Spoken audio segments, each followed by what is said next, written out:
Hi, my name is Athena Kolbe, and I'm a professor of social work at the University of North Carolina, Wilmington. States, school districts, and county social service providers, as well as tribal authorities and the federal government, are increasingly relying on private, for-profit institutions to provide residential care or wilderness therapy for children and youth. Such facilities are believed to be more humane and cost-effective compared to previous reliance on state-run facilities. More than 100,000 children are placed in institutional care each year.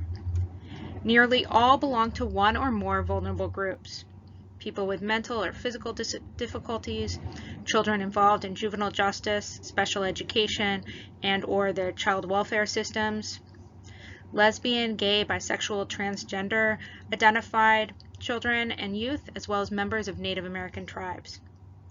Separated from the protective oversight of their families, institutionalized youth are particularly vulnerable to neglect, maltreatment, and violence.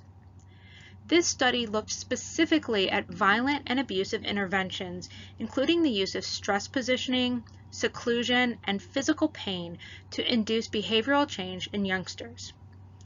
Adults from diverse communities who had been placed in residential behavior modification programs during their adolescence, a total of 248 adults, were interviewed about their experiences and the impact of those interventions on their functioning.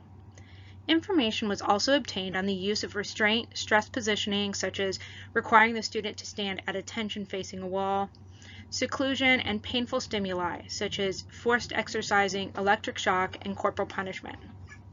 The use of stress positioning was a widely reported technique experienced by respondents regardless of the type of placement, the funder of their services, or the ownership of the facility, with 89% of respondents reporting the use of this technique on themselves or others.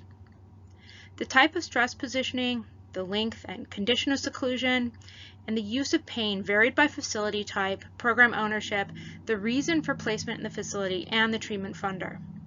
Respondents who had been placed in for-profit facilities and were funded through a private pay arrangement were most likely to report the use of stress positioning, the use of painful stimuli to affect change, and physical injury due to the treatment, as well as long-term medical problems or complications related to the intervention.